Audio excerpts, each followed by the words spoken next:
permitid que me quite la mascarilla. Hermanos, es un placer el poder volver a estar aquí y saludaros desde el púlpito y poder estar ministrando entre vosotros. Vamos a orar y pedir al Señor que Él toque nuestros corazones con su palabra en esta mañana.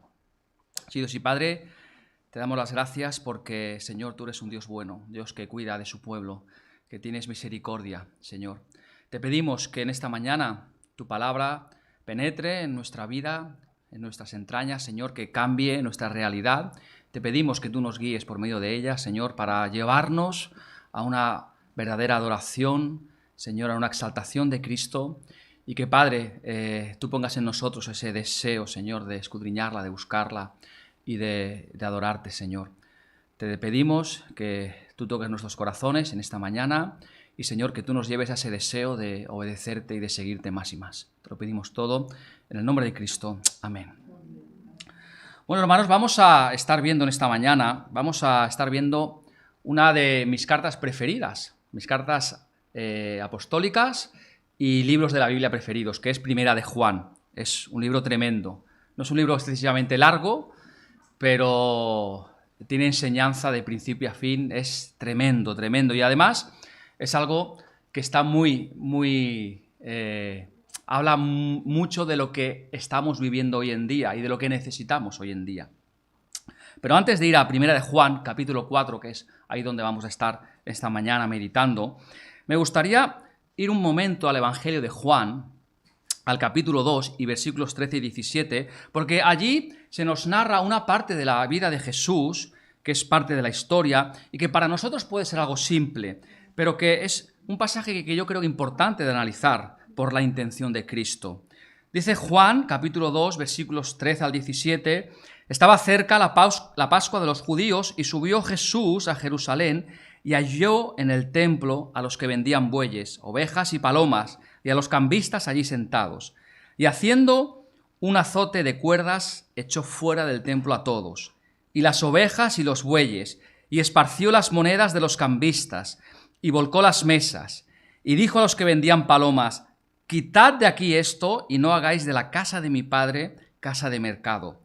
Entonces se acordaron sus discípulos que está escrito, el celo de tu casa me consume. Y este es un pasaje que a mí siempre me ha llamado la atención poderosamente, ¿verdad? Porque a veces reflejamos una imagen de Jesús, amante, amoroso, y es cierto, pero también era justo. Y como dice la palabra, yo me imagino a Jesús allí en el templo viendo lo que se había convertido el templo, la casa de su padre, y esa ira santa que le consumía por dentro y ese enfado. Hermanos, sabemos y esperamos una segunda venida de Cristo y sabemos que no tendrá nada que ver con la primera. Y sabemos que vendrá en poder en los cielos con una legión de ángeles y que vendrá a juzgar al mundo y a las naciones. Pero este pasaje en particular es curioso, es curioso. Cuando los judíos celebraban la Pascua, tenía la costumbre de ir al templo a celebrar ofrendas, ¿verdad? Y los que estaban en las diferentes regiones del Imperio Romano posiblemente viajaban una vez al año y aprovechaban el viaje para hacer diferentes sacrificios. No solamente el de la Pascua, sino también el de perdón de los pecados, el de consagración. Llegó un momento en el que, por la gran cantidad de peregrinos que asistían al templo, los primeros que se hallaban allí en el patio de los gentiles eran los cambistas.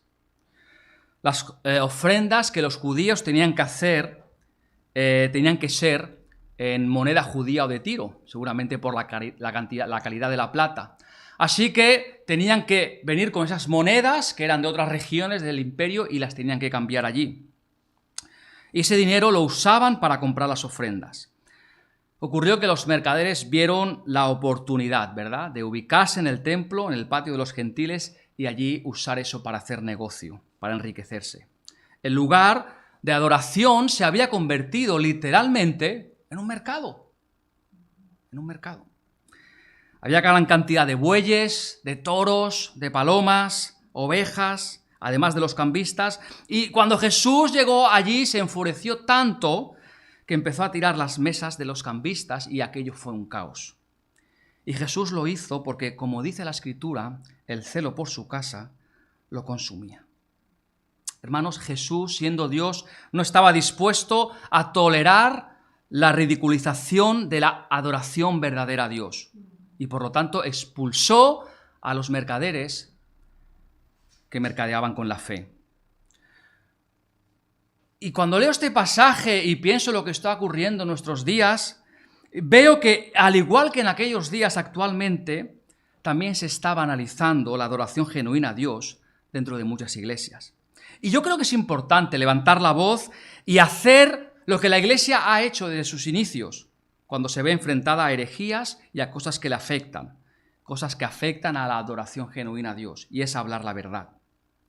Hermanos, tenemos que entender que las falsas enseñanzas, las doctrinas adulteradas, los falsos maestros son una enfermedad que está devorando la vida interior de muchas iglesias. Vivimos tiempos convulsos, tiempos difíciles. Algunos hablan de los últimos tiempos. No lo sé cuándo vendrá el Señor, pero sí que es cierto de que están empezando a haber doctrinas raras, movimientos muy, muy raros, por lo que es necesario actuar como la Iglesia históricamente ha hecho, que es hablando la verdad. Y a veces es difícil, no es fácil detectar a veces estos falsos movimientos, porque la mentira, cuando es más eficaz, ¿sabéis cuándo es? Cuando esconde parte de la verdad. Y esto es lo que hacen. Dentro de la mentira esconden una verdad. Y el éxito de la mentira radica en la verdad que contiene. Por eso es importante exponer a la luz de las Escrituras lo que es un falso movimiento. Exponer lo falso, pero no solamente hablar de lo falso, la verdad bíblica. Porque, hermanos, lo que nos libera de la mentira es conocer la verdad, ¿verdad? Y la verdad nos hará libres. Hermanos, para eso vamos a analizar en esta mañana. Vamos a ir a la primera carta de Juan. Porque nos habla, Juan el apóstol nos habla de lo que tenemos que hacer con las herejías y con los falsos maestros. Ahora, antes de entrar de lleno en este capítulo 4 de primera de Juan, un poco de contexto. ¿Cuál es la razón? ¿Por qué Juan escribe esta carta? Sabemos que se estaban levantando una gran cantidad de herejes en aquellos tiempos. Uno de los más destacados tenía por nombre Cerinto. Cerinto predicaba una mezcla de gnosticismo con docetismo. Y luego entraremos más tarde a explicar esto, qué es el docetismo. Y lo que Juan hace para combatir esta enseñanza es escribir a la iglesia para mostrarle cómo identificar lo que era falso, cómo atacar lo que era falso y cómo exaltar la verdad en medio de un cristianismo en prueba. Dice primera de Juan 4:1, amados, no creáis a todo espíritu, sino probad los espíritus, si son de Dios. Es su mandato. Probad los espíritus, si son de Dios, porque muchos falsos profetas han salido por el mundo. Por lo tanto, como creyentes, estamos en la necesidad de probar los espíritus. Y hay un mandamiento que no podemos obviar. No creáis a todo espíritu. Por muy hermoso que sea un movimiento o por muy llamativa que sea una supuesta manifestación del espíritu, no podemos creerlo sin probar los espíritus, si proceden de Dios, porque como nos dice la palabra, muchos falsos profetas han salido al mundo. Hermanos, y aquí la palabra probad es someter a prueba un material, un metal que pasa por el fuego para purificarlo de sus impurezas. Y cuando leemos aquí la palabra espíritus, no pensemos necesariamente en demonios o fuerzas demoníacas, sino que Juan se está refiriendo a movimientos espirituales, a manifestaciones del espíritu, a enseñanza de pastores, a iglesias, a movimientos o incluso a avivamientos espirituales. Porque han salido muchos falsos profetas, es que tenemos que probarlos. Porque hay mentira, es que tenemos que comprobar si es verdad o engaño. Hermanos, si la mentira no existiera, todo lo que mirásemos dentro de un movimiento espiritual, tendríamos que creerlo, ¿no es cierto? Pero como la mentira existe y existen los falsos maestros, es que tenemos que probar los espíritus. Vamos a ir a Primera de Juan, capítulo 4, y vamos a estar meditando esta mañana en los primeros 8 versículos. Primera de Juan 4, del 1 al 8, para ver todo el contexto de cómo establece Juan de cómo tenemos que probar los espíritus, en un movimiento, en una manifestación espiritual, en una iglesia o en cualquier lugar. Dice la palabra: amados, no creáis a todo espíritu, sino probad los espíritus si son de Dios, porque muchos falsos profetas han salido por el mundo. En esto conoced el Espíritu de Dios. Todo espíritu que confiesa que Jesucristo ha venido en carne es de Dios. Y todo espíritu que no confiesa que Jesucristo ha venido en carne no es de Dios. Y este es el espíritu del anticristo, el cual vosotros habéis oído que viene y que ahora ya está en el mundo. Hijitos, vosotros sois de Dios y los habéis vencido, porque mayor es el que está en vosotros que el que está en el mundo. Ellos son del mundo, por eso hablan del mundo y el mundo los oye. Nosotros somos de Dios y el que conoce a Dios nos oye. El que no es de Dios no nos oye. En esto conocemos el espíritu de verdad y el espíritu de error. Amados, amémonos unos a otros, porque el amor es de Dios. Todo aquel que ama es nacido de Dios y conoce a Dios, y el que no ama no ha conocido a Dios, porque Dios es amor. Tremendo pasaje, ¿verdad? Tremendo pasaje que podríamos estar deleitándonos y meditando en él durante mucho tiempo. Hermanos, en el año 1738, es decir, en el siglo XVIII, cuando se inició el gran movimiento espiritual en Estados Unidos, Dios usó muchas personas para iniciar este avivamiento. Pero hay uno en especial, un teólogo, uno de los más conocidos y recordados, un pastor que posiblemente Dios usó, uno de los que Dios más usó para ese gran avivamiento del siglo XVIII, y es Jonathan Edwards. Jonathan Edwards era pastor, teólogo y predicador. Y en un sermón predicado en Boston en 1738, acerca de este mismo pasaje que hemos estado leyendo en Primera de Juan, demostró cómo podemos sacar 5 preguntas de este texto. 5 preguntas. Para probar si un avivamiento es real o no, si es de Dios o no, si es del Espíritu Santo o no. Y yo creo que hoy en día estas 5 preguntas son un modelo para probar realmente cualquier movimiento o manifestación del Espíritu. La primera pregunta que planteó Jonathan Edwards es: ¿exalta al bíblico y verdadero Cristo o exalta algo o a alguien más aparte de Jesús? La segunda pregunta es: ¿se opone a lo mundano o me anima a santificarme o me enfoca en mí mismo, en el mundo? La tercera pregunta es: ¿este movimiento o manifestación espiritual me está llevando a las Escrituras, a la Biblia, a estudiar y amar la Biblia? Cuarta pregunta: ¿este movimiento, esta manifestación, exalta a la verdad o me induce al error y me confunde más? Por último, la quinta pregunta: ¿este movimiento o manifestación produce genuino amor por Dios, que yo ame más a Dios y a los demás, o me está llevando a amarme más a mí mismo, a las obras milagrosas o a un predicador? Son preguntas que tenemos que hacernos. Por lo tanto, vamos a la primera pregunta. ¿Exalta este movimiento o manifestación, cualquier sermón, cualquier pastor, cualquier iglesia, exalta al verdadero Cristo que está en la Biblia? Juan lo dice casi textualmente, versículos del 1 al 3. Amados, no creáis a todo espíritu, sino probad los espíritus si son de Dios, porque muchos falsos profetas han salido por el mundo. En esto conoced el Espíritu de Dios. Todo espíritu que confiesa que Jesucristo ha venido en carne es de Dios. Y todo espíritu que no confiesa que Jesucristo ha venido en carne no es de Dios. Y este es el espíritu del anticristo, el cual vosotros habéis oído que viene y que ahora ya está en el mundo. Cuando un espíritu diga que Jesús no vino en carne, ese no es de Dios, dice la palabra. ¿A qué se refiere Juan? Volvemos al contexto del que hemos hablado antes. de los tiempos convulsos que estaba viviendo Juan y la iglesia, y vemos que una idea que se extendía cada vez más era el docetismo. La palabra doceta significa apariencia. Y el docetismo siempre ha enseñado y sigue enseñando hoy en día que Jesús sí que es un ser espiritual. Y ahí está la verdad. Un ser espiritual superior a los hombres. Pero que su cuerpo era solamente apariencia física.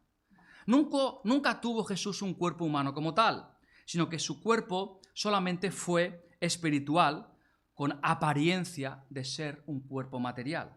Y ahí está la mentira. Por lo tanto, según esta enseñanza, Cristo no pudo haber muerto ni resucitado, sino que simplemente existió.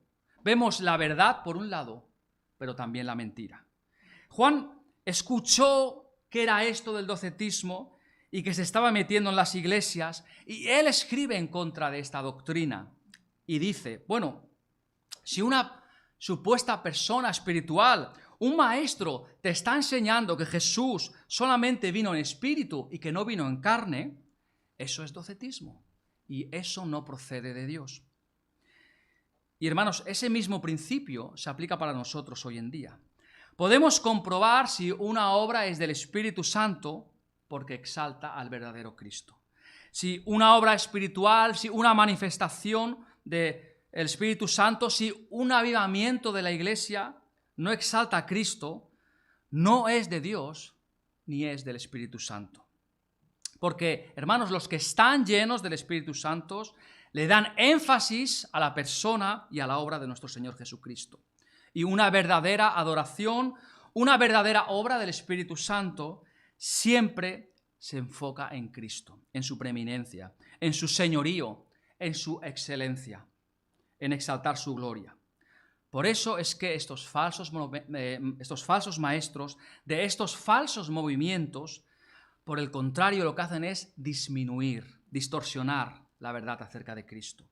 Tergiversan la naturaleza, la obra del Evangelio, y por lo tanto lo que hacen es disminuir la gloria de Cristo. Hermanos, no dudemos que el diablo busca retorcer, confundir y ocultar la verdad acerca de Jesús. Pretende que alejemos nuestra atención de Jesús y que pongamos nuestra atención bajo cualquier coste en cualquier otra cosa que no sea Cristo. Puede ser el ministerio, puede ser las obras, puede ser el Espíritu Santo, puede ser cualquier otra cosa, porque sabe que el único que salva es Cristo.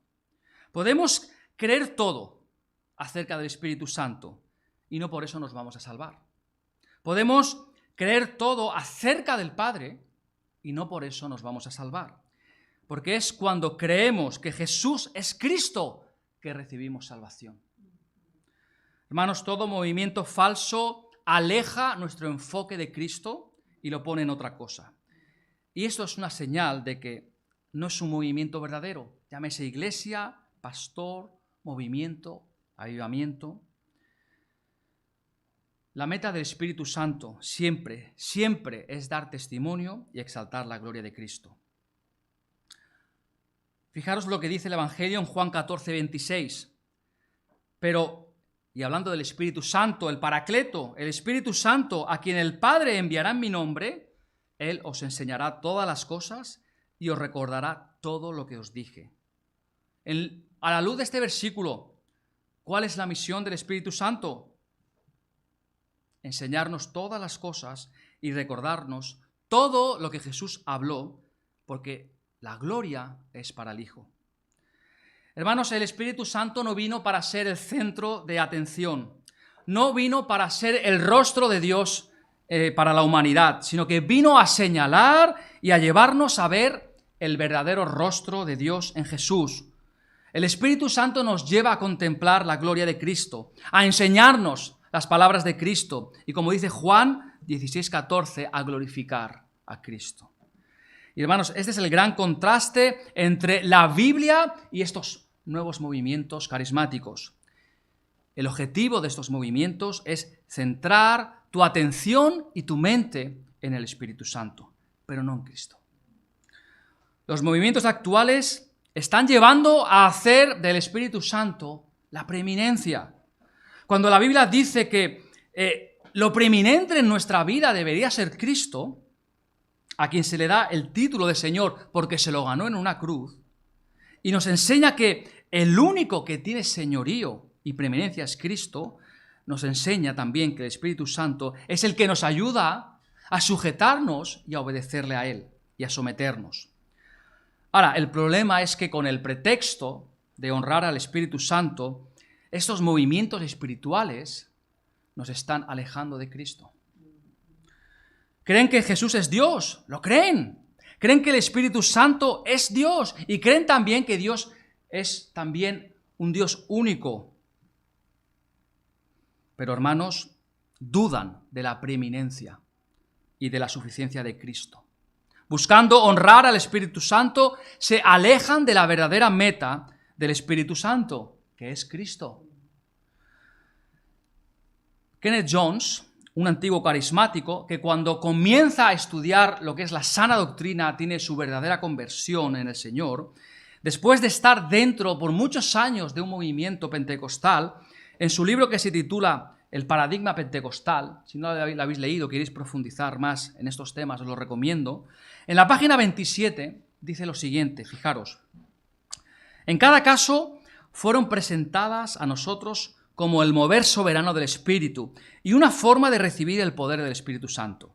En el logro de estas experiencias se nos exhorta a ceder al Espíritu y liberar el poder del Espíritu en nosotros, sentir su presencia y la unción moviéndose sobre nosotros, escuchar su voz nueva y refrescante. Y Jesús fue relegado a un segundo plano mientras tratábamos de tener una experiencia en el Espíritu. Estábamos siendo animados a enfocarnos en el Espíritu Santo en lugar de en Jesucristo. El resultado de este mensaje torcido fue un énfasis excesivo en las emociones y una exageración en las expectativas, como si pudiéramos llevar una vida sobrenatural en la que los milagros superarían todas las circunstancias negativas de nuestra vida. Nos dijeron que si podíamos llegar a un estado de plenitud en el Espíritu, tendríamos un poder sobrenatural. Fan Viola, un pentecostal que también escribió en su libro De la eternidad hasta aquí, en la página 295, dice: es muy fácil llegar a emborracharse con el poder de Dios, obsesionarse con lo milagroso, tener una fijación con los dones del Espíritu y perder de vista a Jesucristo en el proceso. Hermanos, el problema de estos movimientos no es que no deseen honrar a Dios, desean honrar a Dios, pero su desconocimiento bíblico los lleva a ignorar a Cristo. La Biblia afirma desde el Antiguo Testamento que uno de los ministerios del Espíritu Santo siempre es mostrarnos el rostro de Dios, la imagen del Dios invisible que es Cristo. Fijaros qué pasaje tan hermoso en Zacarías capítulo 12, versículo 10. Y derramaré sobre la casa de David y sobre los moradores de Jerusalén espíritu de gracia y de adoración, y mirarán a mí, a quien traspasaron, y llorarán como se llora por hijo unigénito, afligiéndose por él como quien se aflige por el primogénito. Qué pasaje tan hermoso. Hermanos, desde el Antiguo Testamento se está anunciando que cuando se fuera a enviar al Espíritu Santo, sería para que mirásemos a Jesús, no al Espíritu Santo. Por importante que sea el Espíritu Santo, Él nunca pretende ocupar el puesto de Cristo en nuestro pensamiento. Por lo tanto, para saber si un espíritu es de Dios o no, si un movimiento espiritual es de Dios o no, tienes que preguntarte, ¿este predicador, esta enseñanza, esta manifestación que estoy viendo o que yo mismo pueda estar sintiendo, realmente me está llevando, me está guiando a exaltar a Cristo? ¿Me está llevando a la verdad acerca de Cristo? ¿O me aleja de Él, de querer conocerle? Esto que estoy sintiendo, esto que estoy experimentando, que me están enseñando, ¿afirma más la verdad acerca de quién es Cristo? ¿Exalta su gloria? ¿O está exaltando la gloria de alguien? ¿De la iglesia? ¿Del nombre de la iglesia? ¿Del predicador? de mí mismo frente a los demás? Son preguntas que tenemos que hacernos.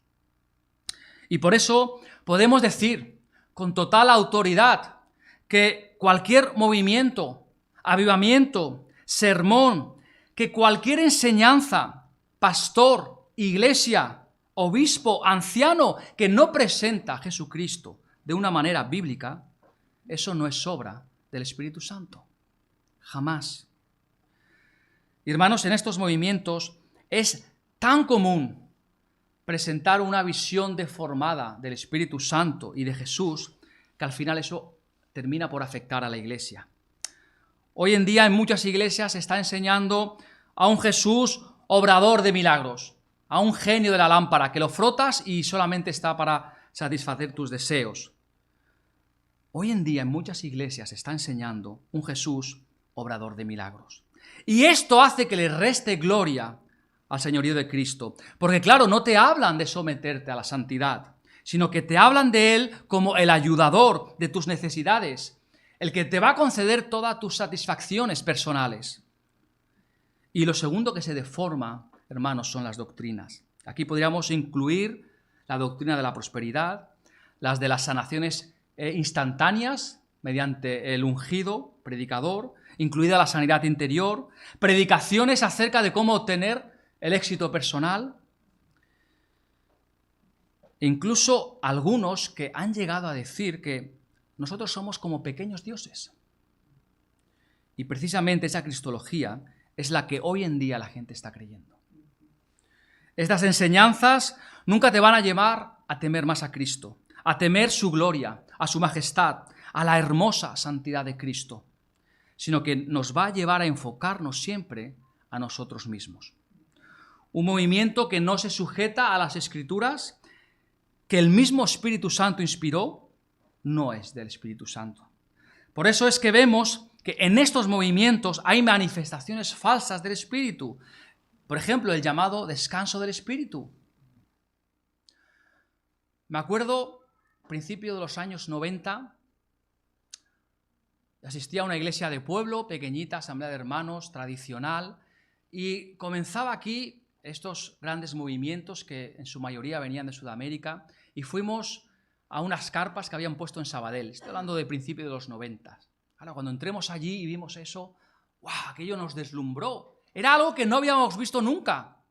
Y de repente el predicador llamó allí a voluntarios que quisieran pasar delante y les empezó a poner las manos, le empujó o se cayeron y estuvieron allí un tiempo en el suelo, minutos, segundos.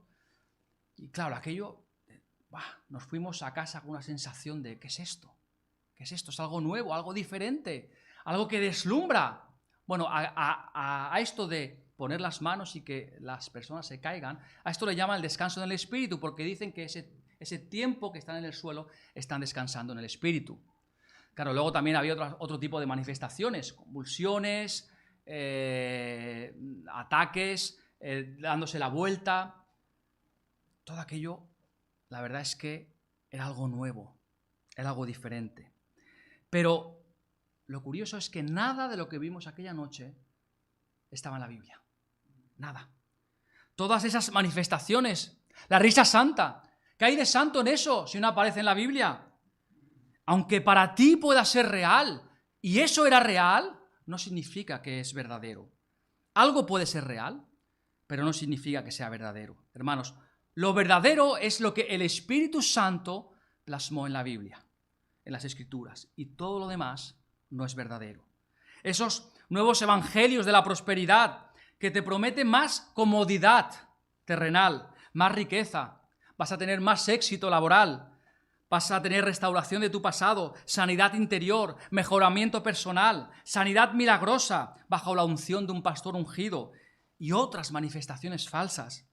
Esos evangelios nuevos que no son tan nuevos no nos guían a Cristo, sino que nos guían a nosotros mismos. Por lo tanto, hermanos, si lo que estamos escuchando no nos lleva a Cristo, a creer más en Él, a exaltar su gloria, a temer más su gloria, entonces esos son falsas enseñanzas y falsos evangelios. Así que cada vez que escuchemos algo como un nuevo evangelio o un movimiento espiritual o una nueva manifestación espiritual, preguntémonos, hermanos, este movimiento, esta manifestación, esta enseñanza, ¿me está invitando a conocer más a Cristo? ¿Esto está exaltando más a Cristo o no? La segunda pregunta que tenemos que hacernos es si este avivamiento, este sermón o enseñanza se está oponiendo a lo mundano o me está invitando a satisfacer los deseos del mundo. Seguimos en Primera de Juan, versículos 4 y 5. Hijitos, vosotros sois de Dios y los habéis vencido, porque mayor es el que está en vosotros que el que está en el mundo. Ellos son del mundo, por eso hablan del mundo y el mundo les oye. Un falso movimiento se reconoce rápidamente porque el predicador siempre nos va a llevar a enfocarnos en las cosas que podemos obtener a nuestro favor del mundo. Nunca nos va a llevar a la piedad. Cuando Juan escribe esto es porque los falsos maestros están enfocando en la iglesia las cosas del mundo, en lo que es atractivo a los ojos, en lo que es glorioso a la vida y atractivo a la carne. Y lo peor es que estos falsos maestros presentan estas cosas como un derecho propio adquirido porque somos hijos de Dios. Son expertos en enfocarnos en las cosas que podemos obtener del mundo, pero no a llevar una vida más piadosa delante de Dios. Nos hacen ver que tenemos el derecho de disfrutar de las cosas del mundo. Por eso es que en este mismo contexto del que estamos hablando, en la misma carta, si vamos 2 capítulos antes, en el capítulo 2 y versículo 15-16, dice Juan, no améis al mundo ni las cosas que están en el mundo. Si alguno ama al mundo, el amor del Padre no está en él. Hermanos, está diciendo cómo discernir entre algo verdadero y falso. Y sigue diciendo, versículo 16, porque todo lo que hay en el mundo, los deseos de la carne, los deseos de los ojos y la vanagloria de la vida, no proviene del Padre, sino del mundo. Podemos evaluar si un movimiento espiritual, si un pastor, una iglesia, un sermón, una enseñanza está o no inspirada en el Espíritu Santo, si nos lleva siempre a alejarnos del mundo y a no ser tolerantes con el mundo. Si lleva a disfrutar de la santidad o de las cosas del mundo. Sabemos que una consecuencia natural del Espíritu Santo cuando está obrando en un creyente es apartarse del mundo, hermanos. Y esto la Biblia es lo que llama santificación. Santificación. Por eso es que estos movimientos, en lugar de llevarnos a madurar en Cristo, lo que hacen es que estemos sedientos por las cosas que hay en el mundo. Una verdadera obra del Espíritu Santo siempre va a ser convencer el corazón de un hombre o de una mujer de pecado. Un falso movimiento hace enfocar a las personas en buscar satisfacer sus deseos que el mundo puede darles. Y otros no tienen este mensaje, sino que su mensaje es que tienes derecho a no sufrir, a ser feliz siempre y tienes derecho a sanar de toda enfermedad. Por lo tanto, si no eres rico, si no sanas y si no eres feliz, el problema es tu falta de fe. Y esto es lo que ahora muchos evangélicos están buscando en cada culto. Que Dios satisfaga sus deseos personales, sus anhelos y sus sueños personales. Pero hermanos, esto es una concepción errónea, pervertida del Dios justo, airado, amoroso y misericordioso que tenemos. Porque en todo este tipo de predicaciones, ¿dónde está Cristo? ¿Dónde está la gloria de Cristo? El carácter del creyente, la invitación a una vida de piedad. Todo es mis necesidades, lo que yo quiero, lo que yo necesito, lo que Dios me puede dar, lo que tengo que coger por derecho propio. ¿Dónde está el temor a Dios? La invitación a ser cada día más como Cristo, la oposición a lo mundano. Si algún movimiento, pastor, experiencia, avivamiento no te lleva a apartarte del mundo, a una vida de piedad, de santidad, sino que por el contrario te lleva a satisfacer tus deseos personales y tus metas propias, esta obra no es del Espíritu Santo, porque el Espíritu Santo siempre nos va a llevar a alejarnos del pecado y a no amar el mundo. Tercera pregunta, hermanos. Versículo 6. Nosotros somos de Dios. El que conoce a Dios nos oye. El que no es de Dios no nos oye. En esto conocemos el espíritu de verdad y el espíritu de error. Hermanos, el que conoce a Dios escucha sus palabras. El que no conoce a Dios no quiere escucharlas. Esta enseñanza, este movimiento, ¿nos impulsa a estudiar más las Escrituras? Es la tercera pregunta que te tienes que hacer siempre. Una verdadera manifestación del Espíritu Santo, un verdadero movimiento espiritual, siempre nos va a querer llevar a estudiar más las Escrituras que el mismo Espíritu Santo inspiró. Por eso es que un espíritu o un movimiento falso siempre se va a reconocer porque falsea las Escrituras, agregándole nuevas cosas o nuevas interpretaciones o ideas personales, torciendo el verdadero significado que Dios le da a las Escrituras. Por eso es muy común en estos movimientos el tergiversar la Biblia, porque así pueden justificar sus emociones y sus sensaciones.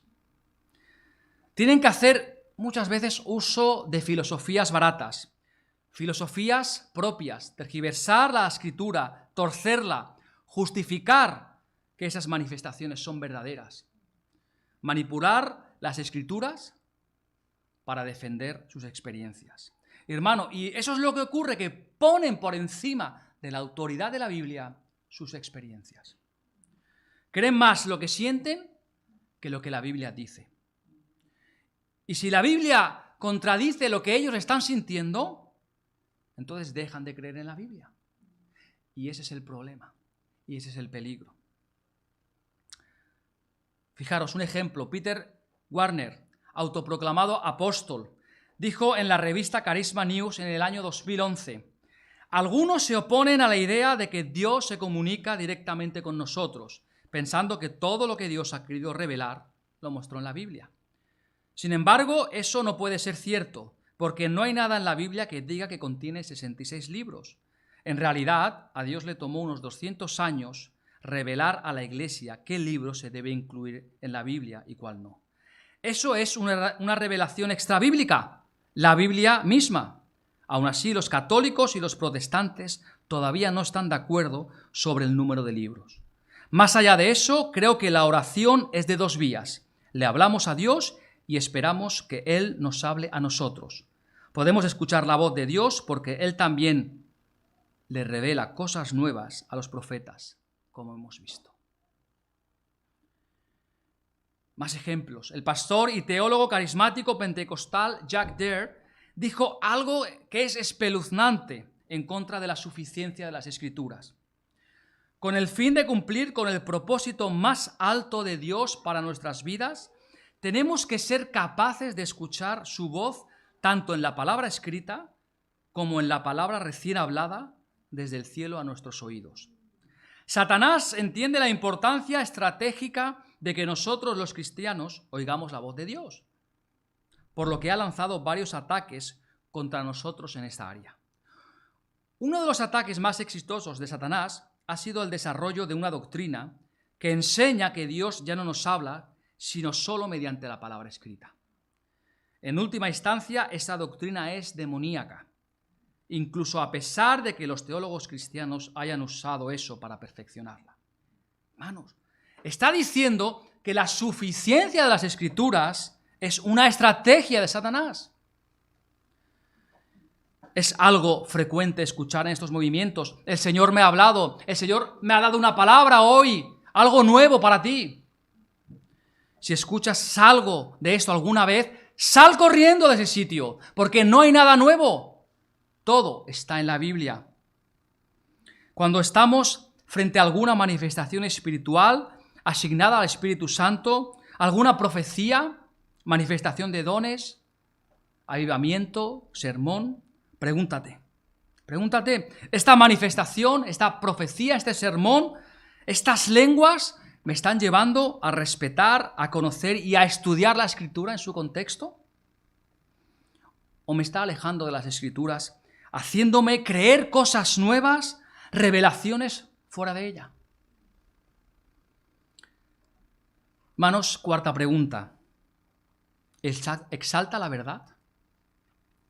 Pregúntate si esta manifestación, esta experiencia o enseñanza exalta la verdad o promueve la confusión en tu vida.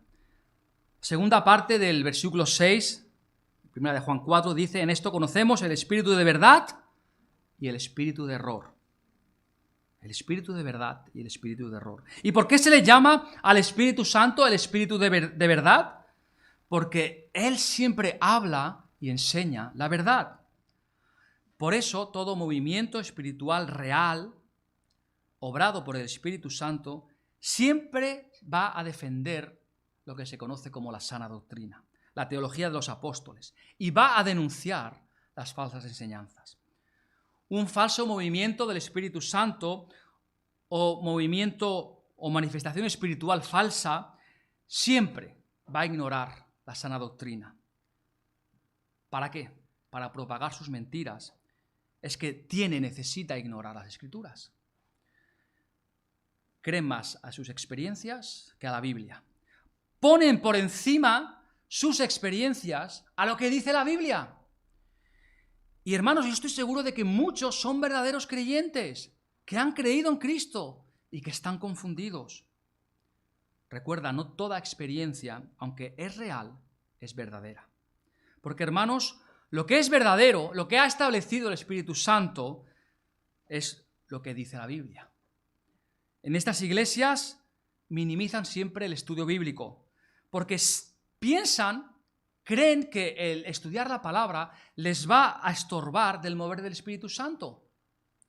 Para ellos, los credos, las doctrinas, la teología bíblica, casi que es satánico, porque dicen que eso no va a permitir el obrar del Espíritu Santo en sus vidas.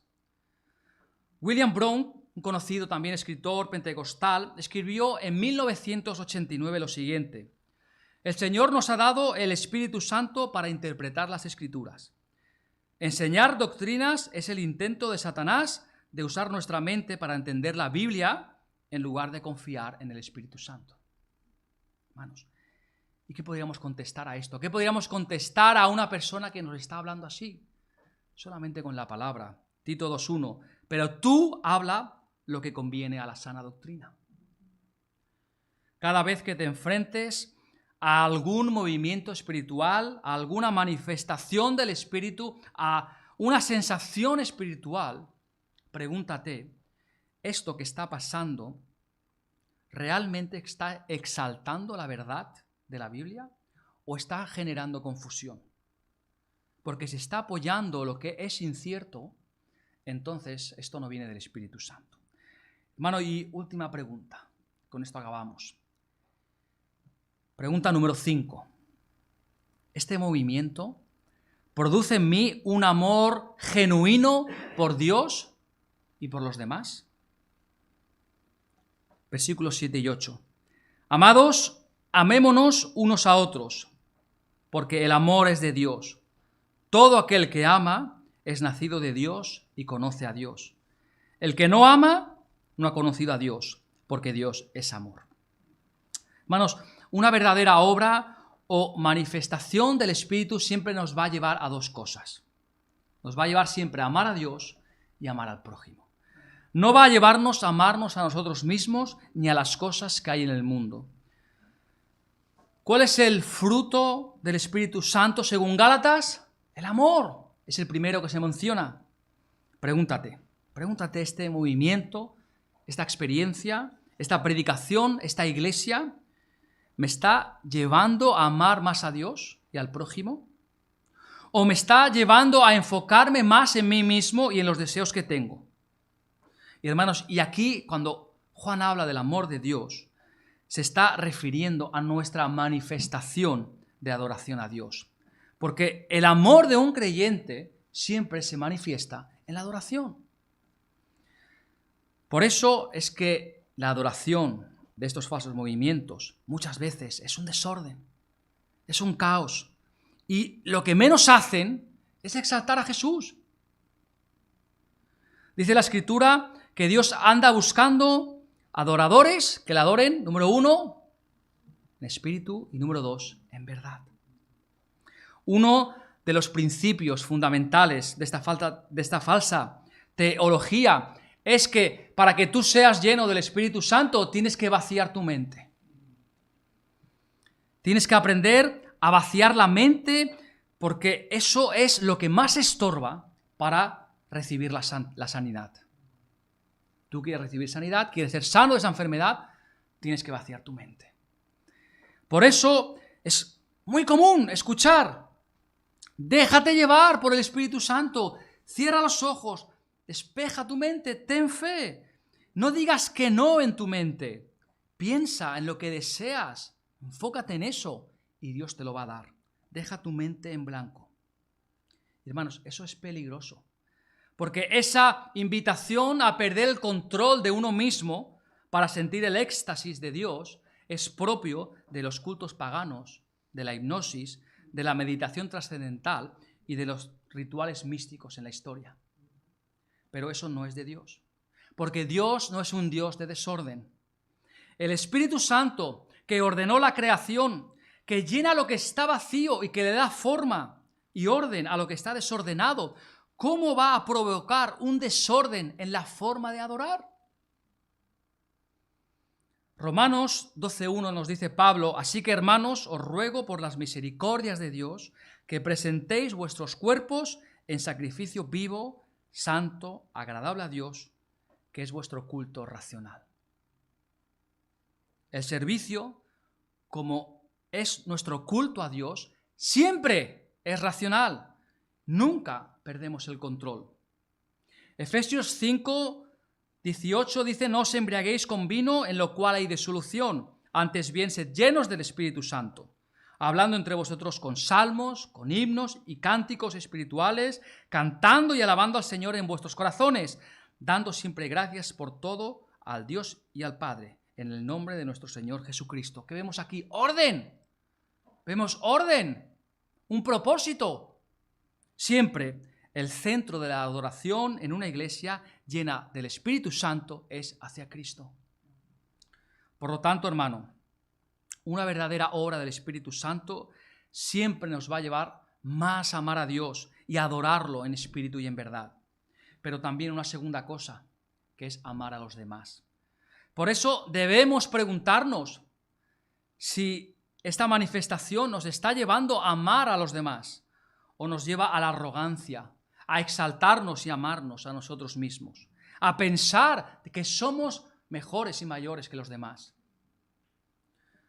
Conclusión, hermanos, en este pasaje de Primera de Juan, capítulo 4, hay 5 preguntas importantes que tenemos que hacernos a la hora de evaluar cualquier movimiento espiritual. Hemos visto, número 1, si estos sermones, enseñanza, predicadores o iglesias exaltan al verdadero y bíblico Cristo. Número 2, se opone a lo mundano o me anima a amar las cosas que hay en el mundo. Número 3, ¿me lleva a estudiar más la Biblia o a ignorarla? Número 4, ¿exalta la verdad o me está confundiendo y me lleva a lo que es incierto? Y número 5, ¿está produciendo más en mí amor por Dios, una adoración en espíritu y en verdad y un amor por los demás o un amor egoísta por mí mismo? Creo sinceramente que si respondes a estas 5 preguntas con sinceridad y humildad, vas a poder discernir cualquier movimiento, cualquier manifestación del Espíritu, cualquier iglesia, cualquier sermón. Y me gustaría, para acabar, dejaros solamente con un pequeño versículo. Primera de Tesalonicenses 5, 21, 22. Examinadlo todo, retened lo bueno, absteneos de toda especie de mal. 3 cosas. Examinad, retened y abstenernos del mal. Hermanos, A esto es lo que hemos sido llamados. Y yo creo que tenemos una responsabilidad como creyentes de defender las Escrituras, de defender la verdad. Y que también tenemos el derecho de airarnos de la forma que se airó Jesús cuando vio en lo que se había convertido la casa de Dios. Y yo cuando veo esas doctrinas y veo esas enseñanzas, algo por dentro es como un fuego. ¿Cuántas y cuántas personas están engañando? Están llevando al error y están alejando de Cristo. Hermanos, tenemos una responsabilidad y no es fácil. Por un lado, no podemos ignorar los verdaderos dones del Espíritu Santo que existen y que están ahí. Pero por otro lado, tenemos que ignorar las nuevas herejías que se están levantando en contra del conocimiento de Cristo. Hermanos, tenemos que ser sensatos. Tenemos que estar en guardia, velando. Qué importante es escudriñar las Escrituras, meditar en ellas, pensar qué es lo que el Señor nos está diciendo, qué nos está enseñando. Hermanos, somos los guardianes de la fe, de aquello que Dios ha depositado en nosotros, lámparas del mundo, la sal de la tierra. Y nuestra responsabilidad es llevar ese mensaje, hermanos, y es una responsabilidad que está sobre nuestros hombros. Y es nuestra responsabilidad el detectar aquellas mentiras, aquellos falsos movimientos que se están propagando como una chispa, rápidamente, y están surgiendo, hermanos, y están ahí. Y damos gracias al Señor que estamos en una iglesia donde se defiende el verdadero amor por la palabra, la verdadera enseñanza y teología. Y estamos aquí en nuestro refugio, y estamos calentitos y estamos a gusto. Y gloria a Dios por eso. Pero allá afuera es una jungla, hermanos. Es una jungla. Y cada vez, y conozco y sé de hermanos que se están apartando de la verdadera fe y del verdadero camino y están cayendo en estas apostasías y errores y estas herejías y están siendo confundidos en pos de un anhelo, de un deseo de que van a sanar, de que van a tener más éxito personal. Y están siendo confundidos, hermanos, y pensando de que eso es obra del Espíritu Santo. Hermanos, que el Señor nos dé la sabiduría y el discernimiento por medio de su Espíritu Santo para saber separar el grano de la paja y que realmente Él nos ayude a mantenernos firmes en su palabra revelada y en su palabra encarnada, que es Cristo, hermanos. Que el Señor nos bendiga.